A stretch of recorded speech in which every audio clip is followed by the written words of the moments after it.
O nosso próximo capítulo é o capítulo intitulado O Evangelho do Reino. E dentre várias coisas que eu trabalho ao longo do capítulo, como temas escatológicos, como o cumprimento das profecias, questões como se a vinda de Cristo se dará antes da grande tribulação, durante a grande tribulação ou posterior à grande tribulação. Trabalhei essas vertentes escatológicas também, fiz uma exposição das vertentes escatológicas, mas dei grande ênfase a termos a compreensão de como o Evangelho do Reino impactou o mundo da época e como ele ainda impacta e deve impactar o mundo em nossos dias. Ou seja, dentro do contexto do Império Romano, a proclamação de Cristo como Kyrios, como Senhor, como a denúncia dos governantes da época, no caso César, que usurpava esse governo que pertence a Cristo. E uma das coisas que eu expus durante esse capítulo foi quando Cristo diz: o meu reino não é deste mundo.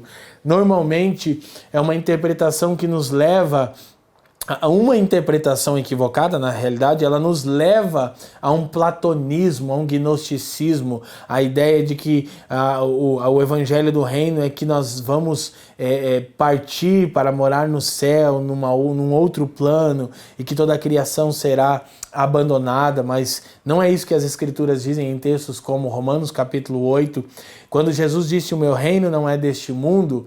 Ele estava, na verdade, afirmando que é exatamente por não ser deste mundo que ele é para este mundo, ou seja, somente um reino transcendental pode curar as feridas dessa era perversa. E há muitas coisas que nós precisamos compreender no Evangelho do Reino que nos ensina o porquê Deus salva. Deus salva para restabelecer sua sábia soberania e domínio sobre a criação, e salva para devolver ao homem salvo uma posição de autoridade. Efésios 2, verso 6 diz que nós estamos assentados com Cristo nos lugares celestiais. Nosso desafio é entender como operar como embaixadores do reino, proclamar a realidade do reino já e ainda não, nas palavras de George Eldon Ladd. Alguns dos autores em quem eu me apoiei são Enter Wright, George Eldon Ladd e tantos outros, obviamente com toda a gama neotestamentária, para comunicar com você as verdades sobre o reino. Jesus aparece pregando que o reino estava próximo em Marcos 1,15. Depois, operando sinais em Lucas 1,20, ele diz que o reino havia chegado.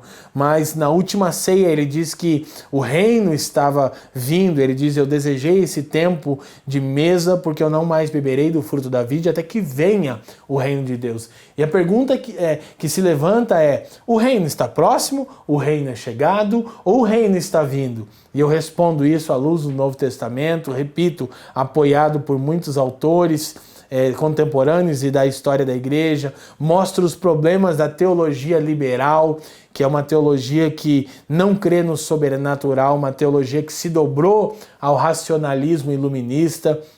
Há muitas verdades que eu trabalho aqui, procurando elucidar e mostrar como o reino se dá na prática, o que é pregar o reino, o que é viver o reino. Nós, infelizmente, somos muito rápidos em usar jargões. Aqui pregamos o reino, aqui vivemos o reino, mas eu tenho andado a nação brasileira por 12 ou 13 anos e conheço centenas de milhares de expressões da igreja no Brasil, e eu percebo como isso é muito jargão, como ainda nos falta muita consistência, nos falta teologia bíblica saudável.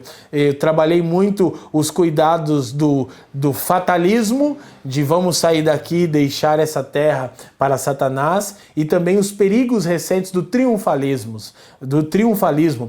Vamos estabelecer o reino, vamos dominar áreas de influência, vamos transformar e redimir a cultura. E a grande questão o Novo Testamento diz que nós devemos estabelecer o reino. É a igreja que irá estabelecer o reino. Devemos trabalhar por um Estado cristão. Devemos trabalhar por redimir a cultura, redimir as artes.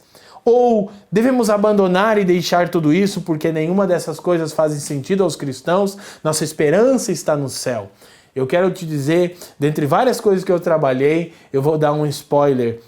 Nós precisamos compreender que céu não é o lugar para onde nós estamos indo. Céu é a origem de onde o reino está vindo. O Senhor disse, portanto, orarão assim: Pai nosso que estás no céu, santificado seja o teu nome, venha a nós o teu reino. E eu trabalho essas dinâmicas de entendermos o reino que está próximo, que é chegado e que é vindouro. Eu tenho plena convicção que você vai mergulhar tanto na história da igreja como nas escrituras e vai ser profundamente inspirado a ser um embaixador deste glorioso reino de Jesus Cristo, o nosso Senhor.